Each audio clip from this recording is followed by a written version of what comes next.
La propuesta de reformas al Seguro Social regula los aportes según la edad de jubilación, aunque no incrementa el monto de aportación. Una turista mexicana se recupera luego de ser mordida por un tiburón cuando buceaba en Galápagos. El examen supletorio y la pérdida de año regresan al sistema escolar ecuatoriano desde este año.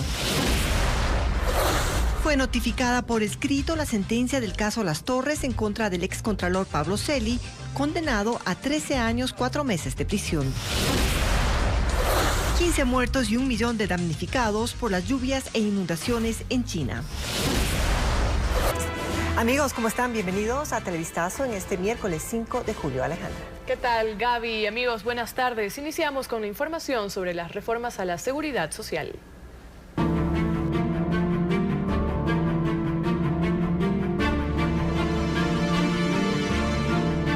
El IES, la propuesta oficial para salvarlo.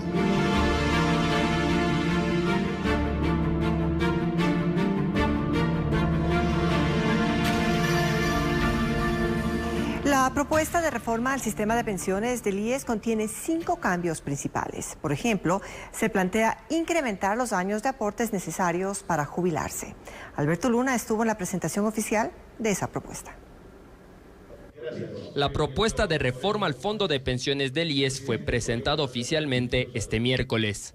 Según el análisis que realizó la comisión, el actual diseño del sistema pone en riesgo el pago de las pensiones de los futuros jubilados. Estamos entrando en una zona de peligro en la cual no va a haber dólares para pagar las pensiones de los jubilados. En la presentación se ratificó que no se plantea aumentar la edad mínima para la jubilación de 60 años ni incrementar el porcentaje del actual aporte. Son 5 los principales cambios propuestos al sistema. Aumentar gradualmente los años de aportaciones requeridos para jubilarse. Por ejemplo, en la actualidad, quienes se jubilan con 60 años necesitan 30 años de aportes. Con la reforma requerirán 35 años de contribución. También se propone cambiar el cálculo para fijar la pensión. Ya no utilizar los 5 mejores años del salario, sino tomar en cuenta gradualmente más años para el cálculo. Además, se plantea que la pensión tenga 2 componentes, una pensión básica y otra variable. Con este sistema de pensión básica más pensión variable, lo que va a pasar es que para el jubilado de menores ingresos, la mayor parte de su pensión va a estar determinada por la básica. Esto ayuda a que la reforma no va a alterar el nivel de las pensiones de afiliados de ingresos medios y bajos. Los afiliados de ingresos altos sí se van a dar cuenta que su pensión es menor, porque el subsidio para ellos es menor. Se implementa de igual forma mecanismos para que la afiliación al fondo de pensiones sea obligatoria para trabajadores independientes. Y por último, se propone que el aporte mensual de los afiliados se aplique también a los décimos. La propuesta contiene además planes de ahorro para que los jubilados reciban ingresos adicionales y la creación de un nuevo directorio en el IES que maneje solo el fondo de pensiones, no el sistema de salud del Seguro Social. La exposición duró más de 1 hora. Se utilizaron 35 diapositivas para explicar la situación que afronta el sistema y justificar con cifras esas reformas. La propuesta, que ya fue presentada al gobierno, está en etapa de socialización. Una turista mexicana sufrió el ataque de un tiburón en una isla de Galápagos. Ocurrió mientras la mujer hacía snorkel y ahora se recupera en una casa de salud. Diego Cuenca preparó un reporte desde la isla. La víctima es una mexicana de 42 años que la tarde del martes fue atacada por un tiburón mientras hacía snorkel en la isla Baltra, en Galápagos. Así lo describió un representante de la operadora turística que acompañaba a la mujer. La extranjera fue auxiliada por otros visitantes y personal de la Armada, quienes en una lancha la trasladaron hacia el muelle de Santa Cruz. En el sitio tuvieron que subirla a un taxi para llevarla hacia el hospital. Ya en la casa de salud, los médicos confirmaron que el tiburón le mordió la pierna derecha a la altura de la rodilla y tuvo que ser intervenida quirúrgicamente. De mover su dedo, existe la circulación porque hay el pulso todavía. La paciente ahora permanece estable y necesita ser trasladada a una clínica en Guayaquil. Esa gestión empezó a las 5 de la mañana de ese miércoles y hasta el cierre de ese informe aún no llegaba una aeronave para su traslado a la isla San Cristóbal, desde donde partiría en un avión de la Fuerza Aérea hacia el continente. La Dirección de Aviación Civil confirma un nuevo incidente de un avión impactado por un ave. La aeronave tuvo que regresar a Guayaquil, de donde había partido minutos antes. Ocurrió hace 5 días. El avión de una aerolínea comercial despegó del aeropuerto José Joaquín de Olmedo a las 11 de la mañana con 178 pasajeros a bordo. Y poco después el piloto declaró una emergencia debido a un problema con los indicadores de velocidad. Aterrizó de nuevo en Guayaquil sin contratiempos. Obviamente hubo una investigación y los resultados se supieron hoy. Finalmente sí es un incidente con un ave, pero no es en la pista, sino es en el ascenso. Y eso obligó a que se tomen acciones como, por ejemplo, el fuel dumping. ¿Qué significa esto? Es arrojar el combustible hasta que el avión esté en condiciones de aterrizar. Este incidente en particular no pasó a mayores, pero trae de nuevo a los titulares el tema de las aves y los aviones. Es como que al avión le están lanzando una piedra de 1 kilo a una velocidad aproximada, por decir, de unos 150 kilómetros por hora. Si esto de las aves y los aviones no pasa solo en Guayaquil, sino en todos los aeropuertos del mundo. Porque realmente estamos invadiendo un espacio que no es nuestro. Pero también es verdad que hay lugares como Guayaquil en donde los riesgos son mayores, porque está al nivel del mar, porque está rodeado de áreas fértiles en donde las aves pueden posarse, etc. Por eso en Guayaquil la Dirección de Aviación Civil mantiene acciones permanentes. Recorridos periódicos, toda la cuenca del río Guayas, la parte de Islote del Palmar, la cuenca del río Daule y Babahoyo. Y vamos periódicamente llevando pirotecnia, no es una pirotecnia cualquiera. Esta es de corto alcance, gran luminosidad y un ruido muy fuerte. Eso hace que las aves se espanten. Aunque él dice que podría pensarse en otro tipo de acciones que involucren sobre todo a los municipios. En otros países existen leyes específicas de peligro aviario y que obligan a que los municipios no tengan botaderos de basura ni lugares que puedan llamar a anidamiento de aves en las sendas de aproximación. Por ejemplo, de aquí, en la vía que va desde Guayaquil hacia Taura, justo al lado de una vía principal existe un botadero de basura grande. Ahí hay una proliferación de aves bastante grande. Y en Taura hay una base aérea de donde salen y despegan aviones. Por eso la insistencia en que todos, municipios incluidos, acepten su responsabilidad. No para borrar el riesgo, que no se puede, sino para que eventos como el que ocurrió hace 5 días con el avión comercial ocurran cada vez con menor frecuencia. 15 personas murieron por las inundaciones en China. Las lluvias torrenciales continúan en 4 provincias de ese país, causando estragos. Ileana Suárez con los detalles. Las lluvias en China iniciaron la semana pasada y se intensificaron desde el lunes en la municipalidad de Chongqing, una región montañosa de 31 millones de habitantes en el sur del país. La crecida de un río debilitó las bases de este edificio, que terminó destruido. En la zona calificada de riesgo por aludes, 50.000 residentes están siendo evacuados y 4 personas desaparecieron arrastradas por un río. En otras localidades, en la provincia vecina de Sichuan, más de 460.000 residentes se han visto afectados por las inundaciones. 85.000 tuvieron que abandonar sus casas y fueron enviados a refugios. Las precipitaciones dejan hasta ahora 15 muertos en todo el país y más de 1 millón de damnificados en 4 grandes regiones, incluida Mongolia Interior, donde hay personas atrapadas en las viviendas, vehículos arrasados y cultivos anegados. Esta pareja quedó atrapada dentro de su vehículo en medio de un río desbordado. Afortunadamente, ambos fueron rescatados por los equipos de brigadistas. Las inundaciones son un fenómeno frecuente en China durante la temporada de lluvias, que inicia en junio y dura hasta agosto o septiembre. Estados Unidos celebró sus fiestas de independencia este 4 de julio y estuvo acompañado de un gran despliegue de pirotecnia y música interpretada por artistas locales y extranjeros. De costa a costa, Estados Unidos celebró sus fiestas de independencia este martes y, como es tradición, hubo desfiles y las luces de los fuegos artificiales iluminaron las principales ciudades de ese país. En Nueva York, el cielo de Manhattan se llenó de colores con un enorme despliegue de pirotecnia. Hubo varios espectáculos musicales. En Fort Lauderdale se presentó el rapero y productor Flo Rida.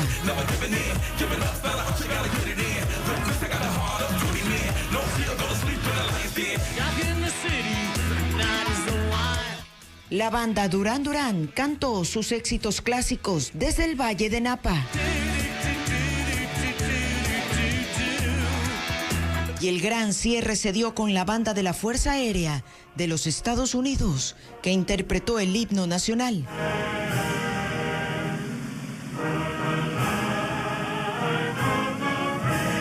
Esto mientras el presidente Joe Biden y su esposa Jill se asomaban al balcón de la residencia oficial para disfrutar del show.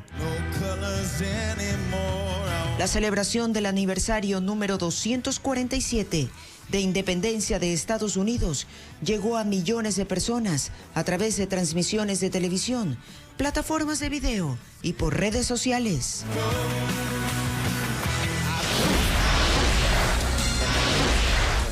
Vamos a la pausa y al regresar, ¿cuáles son las nuevas reglas de los supletorios?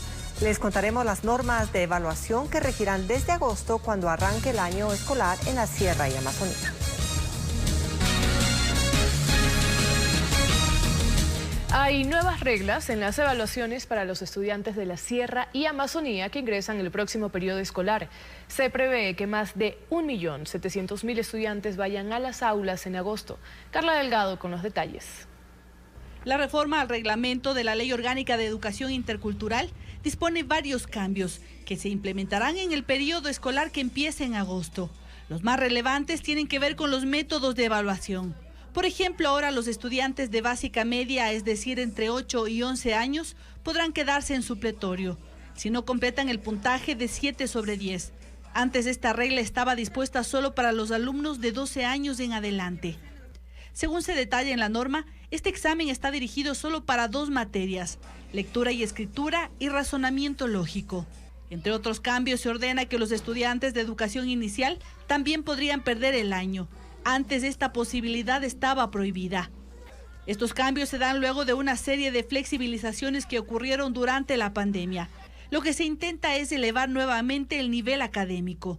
Además, se buscan nuevas formas de evaluaciones, que ya no irán determinadas solo por un examen, sino mediante presentación de proyectos, obras teatrales y eventos culturales, en los que los estudiantes demuestren sus conocimientos.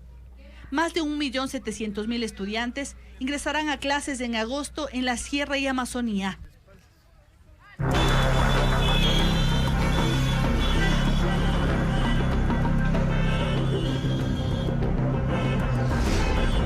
Transporte público, el tormento diario. Acoso sexual, inseguridad y discriminación caracterizan al transporte público en Ecuador. En lo que va del año, Quito registra 139 denuncias por robo en buses. Lo estamos viendo, mientras que en Guayaquil esa cifra es superior, 480 denuncias. Sobre las acusaciones de acoso, en Quito se contabilizan 31 casos este año y en Guayaquil 16 personas fueron detenidas por agresiones sexuales a mujeres. En este segundo informe sobre el transporte público, Merlin Ochoa recogió los testimonios de los usuarios que califican al servicio como un tormento diario.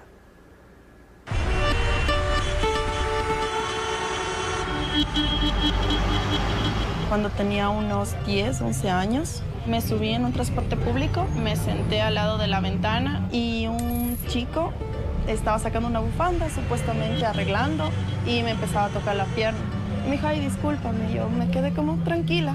Y después seguía subiendo, otra vez me volví a tocar, y hasta que llegó a mis partes íntimas, y yo no sabía qué hacer, era pequeña y no tenía esa educación de saber si gritar o hablarle. Solamente me bajé y fui llorando a mi casa.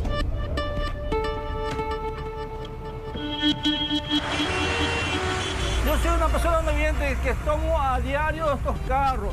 Y así ahorita como subí con dificultad, que el carro no me paraba ni porque le estaba golpeando al señor, me podía ver hasta caído. Entonces ellos no están viendo eso. Ellos ven que pueda coger personas que no sean personas con discapacidad, porque de pronto como le pegamos a la mitad, ellos no nos quieren coger. A veces, ¿verdad?, damos un mal servicio, es por la competencia desleal que tenemos en todas estas unidades de transporte. La ATM no ha sabido organizar bien esto en el sistema de las líneas. Todos queremos coger un pasajerito más, entonces tenemos que abrirnos a la izquierda y poder rebasar para poder ganar a esas otras líneas que van al mismo recorrido. Para yo trasladarme a mi lugar de trabajo tengo que salir desde las 6:30 de la mañana, aproximadamente de 6:30 a 6:40 y terminar cogiendo el bus a partir de las 7 porque muy pocas veces los choferes quieren hacer las paradas correspondientes en lo que es en la zona del recreo. Y en lo que es en la tarde, a partir de las 5:30 de la tarde llego a 2 horas también. Son prácticamente diarias 4 horas que yo me demoro trasladándome de Guayaquil, Durán, Guayaquil. Hay unos transportes que no tienen rampa y entonces es muy complicado para la persona que me está llevando porque eso dificulta el acceso de la silla de ruedas de un discapacitado hacia el corredor. Y de verdad que es bastante difícil embarcar en el transporte público por cuestión de que no respetan el puesto para discapacitados. A veces las personas no tienen ningún tipo de empatía con este tipo de personas o con cualquier persona que tenga una discapacidad. Y tú tienes que pedirle que por favor te den el puesto y mucha gente se molesta, hasta te insulta. El problema en el transporte público es los robos de los celulares, nos sacan plata de bolsillo. Nos roban aquí a las personas con cuchillos, con revólver, con todo. Sin pena ni gloria cogieron, sacaron y se bajaron. Sin nadie hizo nada, nadie ayudó, nadie hizo absolutamente nada.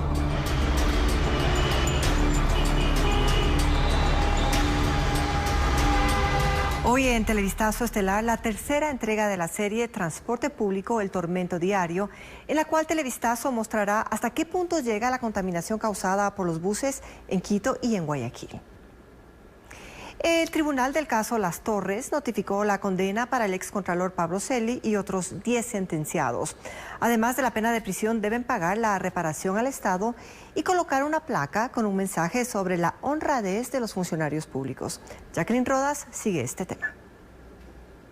Luego de 5 meses y tras varios incidentes, el tribunal del caso Las Torres finalmente notificó por escrito la sentencia para los 11 condenados por delincuencia organizada. Señala como autores directos del delito al excontralor Pablo Celi y al exgerente de Petroecuador Pablo Flores, a quienes impone una pena de 13 años y 4 meses de prisión, el pago de $250,000 cada uno y pierden sus derechos políticos. Los demás procesados tienen penas menores de acuerdo a su participación en la trama de corrupción y la reparación total suma $1.400.000. Todos deben pedir disculpas públicas al país en un canal de televisión de alcance nacional y colocar una placa en la Contraloría General del Estado, Petroecuador, la Secretaría de la Presidencia de la República y en las gobernaciones. Además, a las 3 entidades involucradas se les da un plazo de 90 días para que implementen un plan de capacitación a los servidores públicos sobre ética y la obligación de denunciar. Se emite la boleta de encarcelamiento, pero se ejecutará cuando el fallo quede en firme. Aún restan los recursos de apelación y casación. Según la Fiscalía y los jueces, los imputados conformaron una estructura delictiva para cobrar $4 millones en coimas a la empresa No Limit, contratista de Petroecuador, a cambio de desvanecer glosas y liberar planillas de pago. Los aspirantes al Consejo Nacional Electoral, Eduardo Franco Loor y Biel Capárraga, tienen impedimento legal para participar en el concurso de méritos y oposición. Los dos son consejeros suplentes del Consejo de Participación Ciudadana, organismo encargado del concurso. Paul Romero con el informe. Eduardo Franco Loor y Biel Capárraga fueron candidatos al Consejo de Participación Ciudadana y Control Social, auspiciados por el correísmo en las elecciones de febrero pasado y actualmente son consejeros suplentes. Los dos participan en el concurso de oposición y méritos para la renovación parcial del Consejo Nacional Electoral. La Ley Orgánica de Participación Ciudadana prohíbe a sus integrantes participar en procesos en los que exista conflicto de intereses con el ejercicio de sus funciones. Por esta razón, no pueden participar en el concurso. Por tener flagrante conflicto de interés, al ellos ser actualmente consejeros suplentes del Consejo de Participación Ciudadana y Control Social. Están inhabilitados hago un llamado a la Comisión Ciudadana de Selección, quien debe de actuar de oficio. Además, el reglamento para el proceso de renovación parcial del CNE prohíbe que los concursantes participen en elecciones en los últimos 5 años para un cargo de elección popular. Loor y Párraga lo hicieron en las de febrero de este año. Por estas inconsistencias, uno de los 72 participantes para los 2 cupos en el CNE presentará una denuncia ante el Tribunal Contencioso Electoral. Pero ante semejante desidia, he decidido de manera personal interponer las correspondientes denuncias tanto al Contencioso Electoral cuanto al propio Consejo de Participación Ciudadana y Control Social, solicitando se revea la admisión. Hace pocos días, la Comisión Ciudadana de Selección aprobó la recalificación de méritos a Franco Loor y Bielka Párraga para que se acerquen a los 50 puntos y pasen con mejores opciones a las pruebas orales y escritas.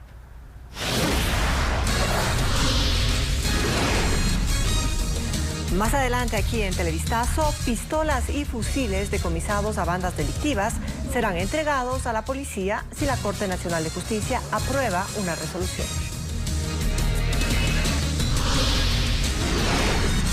Además, el obispo nicaragüense Rolando Álvarez, que fue condenado a 26 años de prisión por el régimen de Daniel Ortega, fue excarcelado. Ya le contamos.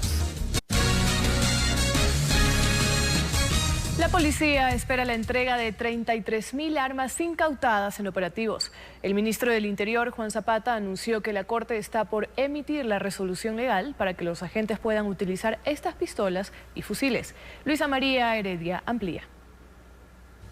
En medio de una intervención policial en Nueva Prosperina, uno de los sectores más conflictivos del noroeste de Guayaquil, el ministro del Interior, Juan Zapata, aseguró que la Corte Nacional de Justicia está a punto de emitir la resolución que permitirá a los agentes hacer uso de armas y municiones incautadas en operativos. Se hará la resolución de la Corte Nacional de Justicia para que esas 33.000 armas que han sido incautadas al crimen organizado pasen a mejores manos, como es a la Policía Nacional, y 200.000 municiones también. La resolución fue puesta a consideración de la Corte en el pleno de este martes, pero aún no ha sido aprobada. Su titular, Iván Saquicel, afirma que el tema está en debate. Inició el día de ayer, aún no hemos concluido, solamente estamos discutiendo algunos detalles en el ámbito jurídico, técnico. La Corte daría la facultad a los jueces para que, con base a un pedido previo de la Fiscalía, puedan resolver que las armas y municiones incautadas pasen a manos de los uniformados. Pero tanto las 33.000 armas de fuego entre cortas y largas y las 200.000 municiones incautadas por policías y militares deberán ingresar a un proceso de evaluación para determinar cuántas y cuáles realmente están en condiciones de ser usadas. Las que superen las pruebas serían entregadas a los agentes asignados a las zonas más conflictivas del país, que aún no han sido dotados con armamento, para suplir la falta de equipamiento. La medida solo procedería en caso de que las armas y municiones ya no estén sujetas a procesos legales y periciales, es decir, que hayan pasado a custodia del Comando Conjunto de las Fuerzas Armadas para ser destruidas. En Manabí se repuso con otra aeronave, el helicóptero que hace más de un año se estrelló en una avenida de Puerto Viejo. La entrega se realizó en una ceremonia de la Fuerza Aérea. Cuidado, frene. Fue en marzo del 2022 cuando un helicóptero militar modelo Gazelle se estrelló en la avenida Universitaria de Puerto Viejo. En el siniestro, los 3 militares que iban a bordo y 3 civiles que se movilizaban en un bus y en un auto resultaron heridos. La Fuerza Aérea confirmó en ese entonces que se trató de un accidente provocado por pájaros y ahora, tras cumplir los trámites con la aseguradora, se repuso la aeronave con una de procedencia francesa que fue entregada este miércoles en una ceremonia en el Fuerte Militar Manabí. Son aeronaves usadas siempre en la reposición, aproximadamente entre 6.000 y 7.000 horas de vuelo. Una aeronave Fennec BA con capacidad de transporte de 4 pasajeros. El helicóptero estará a disposición para las operaciones de la Fuerza Aérea en la provincia.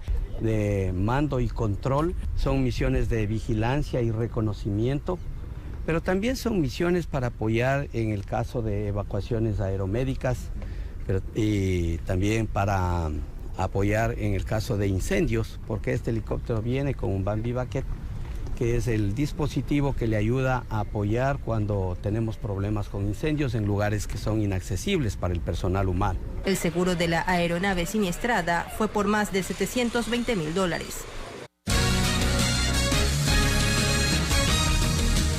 Guayaquil y Quito apuestan por el turismo de congresos y convenciones. Más de 80 eventos se realizarán este año en ambas ciudades. Tan solo en el puerto principal se generaron $400 millones en 2022 por esta actividad. Luis Alfredo Zúñiga con la información. El turismo de congresos y convenciones es una de las apuestas de las dos ciudades más grandes del país, Guayaquil y Quito. ¿Pero por qué? La primera razón es porque genera entre 3 a 4 veces más ingresos por persona, según la Organización Mundial de Turismo. Es una persona que viene a un buen hotel, que va a un buen restaurante, $300, $400 diarios. La segunda es porque ambas ciudades, a diferencia de otras del país, cuentan con la infraestructura adecuada para estos actos. Primero tenemos el centro de convenciones, además tenemos una oferta hotelera en la ciudad con más de 15.000 camas hoteleras día. En 2022, la empresa pública municipal de turismo en Guayaquil señaló que durante ese año se realizaron 102 eventos, derivando en 270 noches de alojamiento y $400 millones en ingresos en todo el sector turístico. En eso aportó la final de la Copa Libertadores, que se realizó. 50 de esos encuentros fueron en el centro de convenciones y este año se proyectan contar con la misma cantidad. Tan solo en julio habrá 3 más. Quito no se queda atrás. En 2022 se llevaron a cabo 87 eventos. De esos, 40 fueron de carácter internacional y este año se espera que sean al menos 34. Además involucra también una cadena de valor muchísimo más amplia de hasta 120 empresas que se involucran para la realización de congresos y convenciones. Según la Organización Mundial de Turismo, el 40% de asistentes a congresos y convenciones suelen regresar para vacacionar en las ciudades en donde se realizaron estos eventos. Continúa la campaña de vacunación contra la rubiola, sarampión y poliomielitis. Brigadas médicas recorren los barrios para inmunizar a los menores con el fin de cumplir la meta de vacunar a todos los niños. Carlos Luis Carrillo con el reporte. 25 brigadas médicas se han desplazado por los distintos barrios capitalinos en jornada ampliada para inmunizar a todos los niños. Según las autoridades de salud, se han vacunado al 85% de los menores en Quito. Una población asignada de 490.000 niños que tenemos, hemos llegado nosotros ya a vacunar 414.000 niños. La campaña de vacunación inició el pasado 2 de mayo y finalizará el próximo 9 de julio. En esta etapa final, los médicos acuden a los barrios. Que se ejecuta justamente ya es el barrido casa a casa y buscando a aquellos niños que no han tenido la oportunidad de ser vacunados en las escuelas a nivel institucional. La meta de la campaña es inmunizar a 3.9 millones de infantes a escala nacional. Las autoridades de salud aseguran que la rubiola, poliomielitis y sarampión fueron eliminadas del Ecuador y la campaña evita su reingreso. Al volver, detalles sobre Mama Sara, una obra que invita al público a comprender la muerte como parte natural de la vida.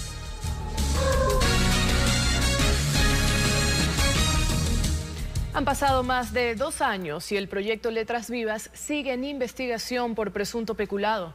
Con este contrato de Cynthia Viteri por casi $400.000, se pintaron 50 muros en Guayaquil con frases de autores locales. Esas supuestas obras de arte están hoy deterioradas. Estefanía Arias con el informe. Letras Vivas fue uno de los proyectos más polémicos en la administración de la exalcaldesa Cynthia Viteri. En 2021 se pintaron 50 murales en distintas zonas de Guayaquil, con frases de obras literarias de escritores locales. El contrato costó casi $400.000. Los autores de estos textos plasmados en las paredes indicaron que jamás se enteraron y ni se les reconoció el pago por derechos de autor. Ante esta denuncia, en abril de ese año, la Fiscalía abrió una investigación por el presunto delito de peculado. Han pasado más de 2 años y el caso está en manos de la Fiscalía de Los Ríos y vía correo la entidad confirmó que aún siguen en indagación previa. Hoy esos murales están llenos de grafitis. Incluso hay uno en la avenida Barcelona, en el suroeste, cuya frase está incompleta. Un tramo de la pared fue pintado y se borró parte de lo que decía. Otro en el norte, que rinde homenaje al emblemático bolero Nuestro Juramento, está con rayones. Y es que en todo este tiempo a los murales tampoco se les ha dado mantenimiento o han sido restaurados, como lo ofreció la anterior administración. Consultamos al actual municipio de Guayaquil sobre qué va a pasar con este proyecto e indicaron vía correo que lo están evaluando y que cuando la Dirección de Gestión y Promoción Cultural concluya ese proceso, se pronunciarán. El primer chocolate de Macambo en el país se produce en Pastaza. Una familia le apuesta a las semillas de esta fruta amazónica para elaborar barras de chocolate con otros productos de la región con miras a exportarlas a Norteamérica y Europa. En el barrio La Palestina, en el norte de Puyo, en Pastaza, se elaboran las primeras barras de chocolate de Macambo. Aquí, una empresa familiar con 16 años de experiencia en la producción de este dulce decidió innovar y utilizar esta exótica fruta tropical que pertenece a la misma familia del cacao y crece de forma silvestre en árboles que alcanzan hasta 5 metros de altura en la región amazónica. Sus semillas tienen una gran cantidad de beneficios, ya que posee gran cantidad de fibra, mucha menos grasa que el cacao tradicional, pero también tiene gran variedad, por ejemplo, de omega 9, minerales y vitamina C. El ensayo con este superalimento Macambo empezó hace 2 semanas y hasta ahora se han obtenido los primeros 80 kilos de pasta para formar barras de chocolate. La barra se elabora ya en la parte del laboratorio con un temperado a mano. Y una vez que ya está fría, se desmolda, se empaca en esta funda de aluminio para una buena conservación y sellamos. Este producto se diferencia en el sabor, en la textura e incluso en el color con el tradicional cacao fino de aroma.